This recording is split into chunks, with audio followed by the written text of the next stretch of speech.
Hey guys, and welcome to October's Pickup. This month has actually been a really good month for me, probably one of my luckiest months too I've had in a long time. I managed to snag some things I otherwise wouldn't, and have actually won a few prizes here that from various promotions that I'll kind of go through. A lot has happened, and I'll kind of get to that. A lot of these have little stories behind them, so it may be a little long for this video, but we're going to try to do this all natural, this as little editing as I can possibly get away with on this. Just to save some time and myself time because I don't have a lot of extra time to put into these videos these days. So we'll kind of start into things. We're going to cover some accessories and we'll get into some games. We'll start with the oldest and we'll go up to the newest stuff, keeping to my thing of including some more of the modern games rather than just retro. So we'll jump in.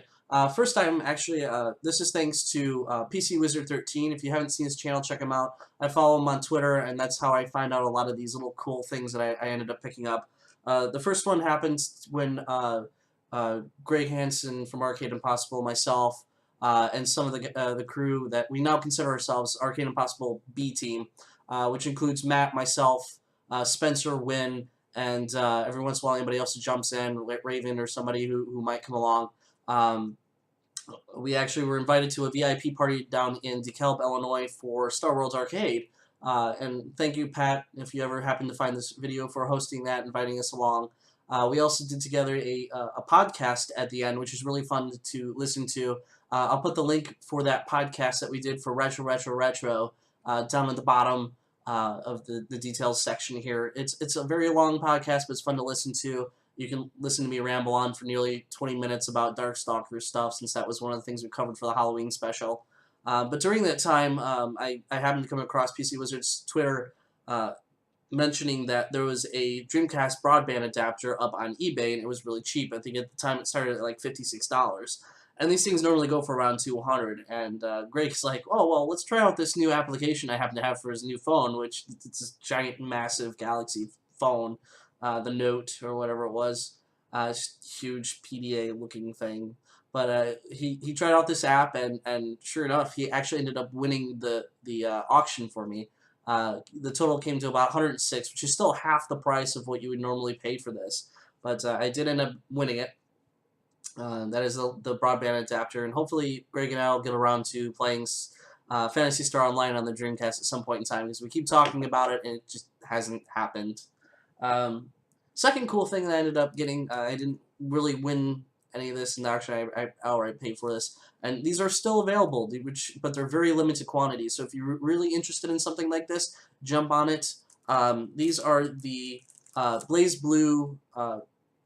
They're a limited edition for the TGS 2013 that they had in Japan, but they're arcade parts. First one is the dust washer with the chibi forms, or SD forms as they call them, of the BlazBlue cast, a part of them. There's Noel, Jin, Ragna, Taukaka, and Hazuma in there, and little vampire girl. I can't remember her name off for the life of me, and I usually enjoy BlazBlue. So that's the dust washer. Each button, they were limited to about 50 of them, but the buttons were $11 each, which is kind of steep, but I didn't get many. They do have a limited edition arcade stick that's for PS3 only. That's BlazBlue commemorative, and it comes with some extra stuff. They also have, I'll start with some of the buttons that I ended up getting. I'm kind of strange how these are, because these are actually translucent buttons. But here's SD Noel. It comes in really cool packaging. The button colors are all different, and I'm not sure if they change randomly. I've seen some pictures online of Noel with a different color and Taukaka, but nothing much on the backside, just all Japanese writing. Eventually, I do plan on swapping these out with an arcade stick, possibly one of the new ones coming out for the new systems whenever I end up picking one of those up.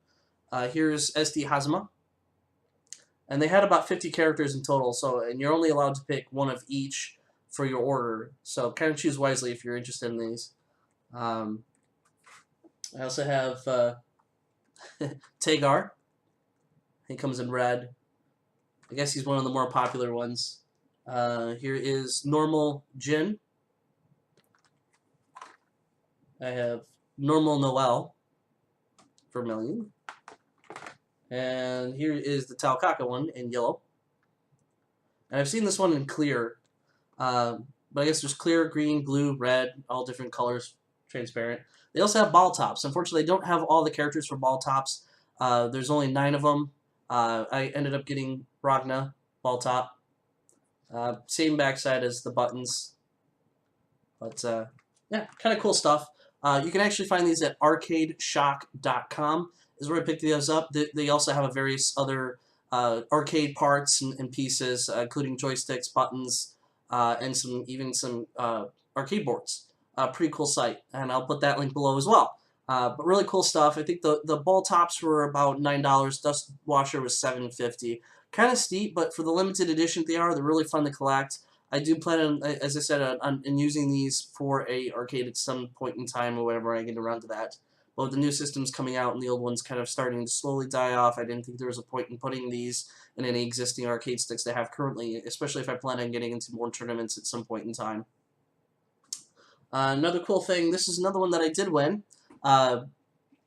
This is kind of hit or miss. I got some mixed feelings on this as well as some other things, but the Neo Geo X, they ran a promotion for the Neo Geo All-Star Brawl for a while. That went on for a month or so. Each week they had a different 2 characters match off, and there was one grand prize winner who had won the entire Neo Geo X system as well as an extra controller and the Mega Pack. The runners-up there were 6 Mega Packs and 6 extra controllers given to like 2nd and 3rd place. But I ended up winning the Neo Geo X Mega Pack, which I reviewed in a past episode.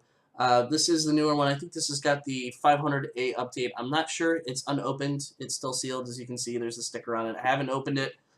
I'm not sure what I'm going to do with this. It's possible I may just end up giving this away at some future point in time. I mean, Christmas is coming around the corner, and I don't really know who's interested in this stuff. I mean, it's all emulation. I don't really mind it. I mean, a lot of it, I got it simply because of the fact that I was never able to get a Neo Geo back then, and it's just kind of fun to experience some of those games, and the fact that you can take it along as a little handheld is kind of cool to me. So, but here is proof 2. Congratulations, Neo Geo Mega Pack 1, official. So, yeah, I wasn't kidding about that. I was kind of shocked I actually ended up winning that. I hardly win contests. But also, let me move all this stuff out of the way. Jeez. The other cool thing, too, that I picked up is the Sega Trio M2. Again, thanks to PC Wizard. This is kind of a cool little adapter. You actually have, it's an all-in-one for the Sega CD, 32X, and your Sega Genesis. It's really handy. It's kind of, for the price, it's well worth it. I mean, it's like $24. There is a wait list. The guy who makes these only does so many of them, but they're guaranteed to work, and he has various models that'll work for Model 1, Model 2, of both your Genesis, Sega CD, and your, well, there's only one model, 32X. But you can mix and match or whatever you need to, and he'll make them for you, which is kind of cool. So it's kind of a made-to-order thing. I don't remember that website offhand. I'll probably put that link though in the bottom as well when I get that. So read below. There's gonna be a ton of links, I guess, in this. So also, as you can probably see up here above Felicia, I have the Shenmue statue that I have pre-ordered. That is the exclusive version. I actually have the box, and I may do an explore this video on it at some point. But I do have it. It's really cool. I actually really enjoy it. The other cool thing, which I couldn't believe, this is actually number 3. This is the lowest number out of all the first 4 figure statues I have ever gotten and possibly seen. Usually, what's been discussed on the forums too is that the first 5 of the production are usually given to Sega themselves or somebody who's involved with it. So, number 3 was a real shock when it showed up to me. So that's kind of cool. And I know Vice is coming out from Skies of Arcadia, which I hope to eventually get as well and have that in the same line. So some cool stuff. A lot of neat things. So we'll continue on with the games, starting with the oldest, going to the newest. First up, I actually found a complete version of Mickey Mouse Castle of Illusion, which is pretty cool. I did have this loose, and it's complete here. Pretty good condition, not too bad. Found it for a pretty good deal. The loose version I ended up giving to my friend Kim when I came down to visit her in Florida.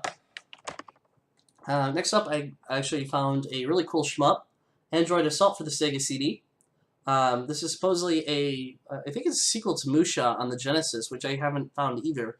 But I couldn't pass this up when I found it, and unfortunately I haven't had a chance to play it yet. So hopefully I'll get around to that sometime soon. So we're really looking forward to that. Ton of Dreamcast stuff. I'm really trying to grow that system, so I ended up picking up some. One is actually thanks to Spencer, who had a bunch of Dreamcast imports. He ended up just handed me because I hadn't seen this before. It had a really cool cover. It's Zombies Revenge. Kind of cool stuff. It's survival horror. I haven't gotten a chance to play it. I mean, I've seen videos of the US version, which I haven't even found, but it just had a really cool cover to it. Next up here, I recently went to Houston, Texas on business for a while, and there was a little game store called Game Over Games in downtown Houston. And since I had some free time in the evening, I decided to track down this place and have a look-see inside. I'll probably show some pictures up here, or maybe over here somewhere, I don't know, of the place, and maybe even include a cool video after this of a quick walkthrough. It had a neat retro museum in the back where they had all the old systems in glass cases and some art stuff on the wall that they were selling. It was just a massive store of wall-to-wall of games. I mean, it was really amazing. So if you're ever in the Houston, Texas area, be sure to stop by Game Over Games. Check them out. And they have decent prices. I mean, they are a reseller, but I ended up finding some pretty decent things there. I picked up 2 games as I try to get a sticker off of one of these. Not that it really matters. I'll probably tell you the price. This one was a little more expensive. It was about $20, but I ended up getting Resident Evil 2. And it's the 2-disc edition, which is kind of cool. Starting to get more into the Resident Evil stuff. This one was kind of interesting. I'd heard about this somewhere on another YouTube channel.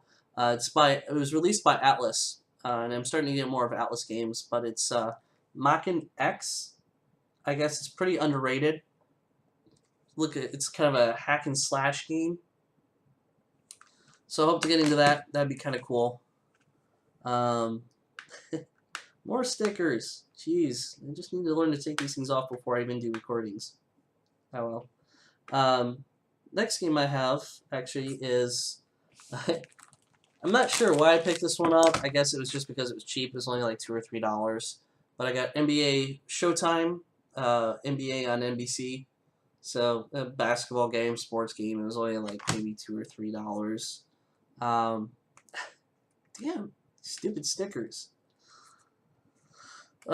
Anyway, deal with that later. I also picked up Resident Evil Code Veronica for the Dreamcast, which is a game I've kind of been hunting for a while.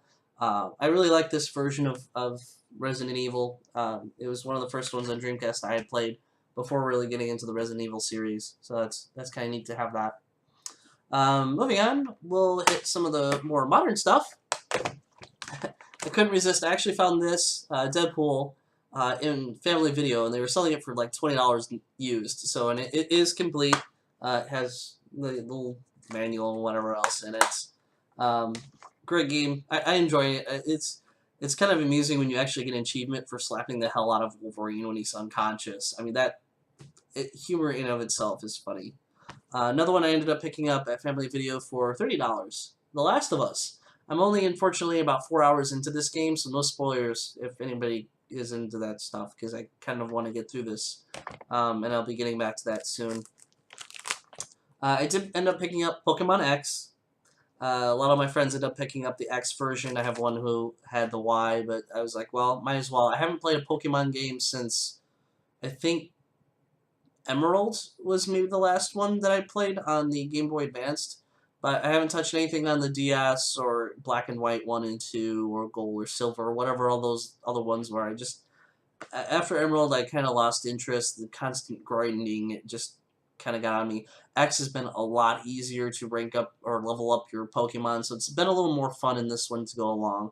And people are discovering new things every day, it seems to be, with this game. So, yeah, if you're interested in trading Pokemon, find me or ask me. I'd be happy to. Next up, again, thanks to Greg Hansen's little addiction to Robotron, it's becoming contagious, I swear. I happened to be hunting around a Walmart, and in the $10 bin, they had the Midway Arcade Origins, which I was flipping through. It was, cheap enough, but on the back, I also noticed that it did have Robotron 2084 in the list of games. So I haven't opened this one yet, because, well, why open it when I can just go down to Greg's and play it? But yeah, and that's kind of a spoiler. If you see his future, if you watch his videos, yeah, sorry. Last one, this is kind of funny. Batman Arkham Origins. Of course, I just beat this one last night. Actually, great game. Played it all through Halloween. Had a blast with it. The story, not quite on par as I expected from Arkham Asylum or City. I think Arkham Asylum is still kind of my favorite, story-wise anyway. Plus, the original voice actors from the cartoon show, a lot of nostalgia wrapped up in that. I did end up getting the collector's edition of the statue and everything. I just didn't want to haul that box in here because it's massive. And there's tons of unboxing videos of it everywhere. So I think Alpha Omega Sin did one, and I know a couple other people did. So, but that kind of wraps it up for this month. A lot of good stuff. And as I said, I'll probably get around to maybe doing something with that Mega Pack X if people are interested in it. I don't know. I don't know if people even care for that thing. And check out the Retro podcast. Listen to me mumble on and jumble and all that stuff. And some fun times. So, yeah, that's it for now. Thanks, guys. Like, subscribe, comment. Feel free to. And I'm still looking for people who want to do some online tournament deals with me.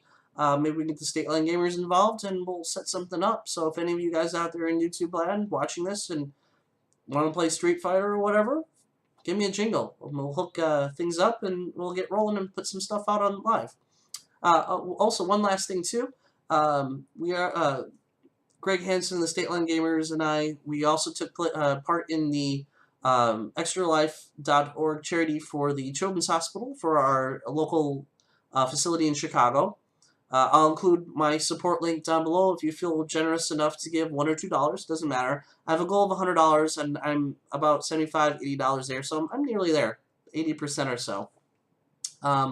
There's also you can find some of our stream. We did a live Twitch over at Greg's Place. If you're interested, you can find him over at twitch.tv/arcadeimpossible. He's got actually 2 videos out there that are current that I happen to see of him playing Robotron, and you can kind of see us goofing around, and Raven even playing some Paperboy on the old Nintendo and beating the game, which is kind of cool. Not many people have actually seen that game beaten, so that was neat to see. So yeah, anyway, I'll stop mumbling. Again, thanks for watching, and we'll see you guys later.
Some difficulty 10, you try.